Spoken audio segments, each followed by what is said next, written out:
इंसाफ होगा 24 घंटा चैनल के माध्यम से आप देख रहे हैं बीजेपी लीडर तापस राय जी का। বলার তো অনেক কিছুই রয়েছে, প্রতিদিনই বলছি, আপনারাও শুনছেন, আপনারাও বলছেন। সমস্যা হচ্ছে বাংলার মানুষকে ঠিক করতে হবে যে উন্মাদিনীর হাতে বাংলা থাকবে না থাকবে না। উন্মাদিনী সৌদামিনী রঙ্গ ভরে নৃত্য করে, ছোটবেলায় পড়েছিলাম। এই এখন সেটা দেখতে পাচ্ছি কি সাজুজ্য, কি বীর। এই এসআইআর স্যার, এই যেন সারের মতন তৃণমূলীদের গুতোচ্ছে। তো বলি, এই স্যারে কেন ভয় পাচ্ছেন? স্যারে ভয় পাচ্ছেন, স্যার হলে 7,11,000 ভোটে অভিষেক জিতবে না, জেতার সম্ভাবনাটাই কমে যাবে। 7,11,000 ভোটে জেতার মতন বলুন আপনারা প্রার্থী বা ব্যক্তিত্ব? কোনদিন মমতা ব্যানার্জি জিতেছে?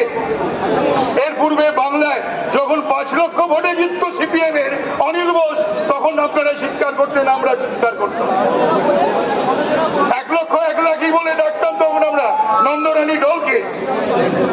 আজকে এসআইআর হলে আমি বলছি একটা বৈধ ভোটও বাদ যাবে না, যাবে না, যাবে না।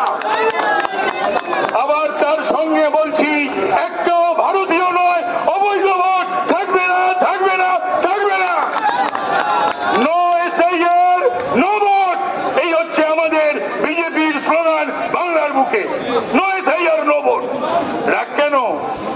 ভবানীপুরের মানুষের সঙ্গে সামনাসামনি সশরীরে মিলিত হওয়া যেত না? এত ভার্চুয়াল ভয় পেয়ে গেছেন যে এবার নন্দীগ্রামে তো হেরে এসেছি, ভবানীপুর থেকেও মানুষ এবার জেতাবে কিনা। আর গল্প হচ্ছে বহিরাগত এমএলএ তুমি, মুখ্যমন্ত্রী তুমি, এমপি তোমাদের, কাউন্সিলর তো সমস্ত তোমাদের, কর্পোরেশন তোমাদের, বহিরাগতের গল্প করছো। সবচেয়ে দুঃখের কথা যে আদিবাসীরা আজকে রক্তাক্ত, আক্রান্ত। আদিবাসী মেয়েরা ধর্ষিতা, এবং সবচেয়ে বড় কথা খগেন মুর্মুকে দেখতে গেছিলেন নির্লজ্জ বেহায়া মুখ্যমন্ত্রী, আর গিয়ে সেখানে কানের পাশে একটুখানি রক্ত বেরিয়েছে। ডায়াবেটিসের গল্প হচ্ছে।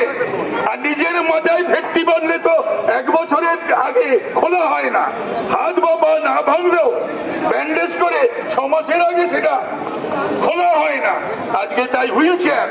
তাই আজকে আমি বলবো যে আজকে উনি মহিলাদের, মেয়েদের সময় বেঁধে দিয়েছে।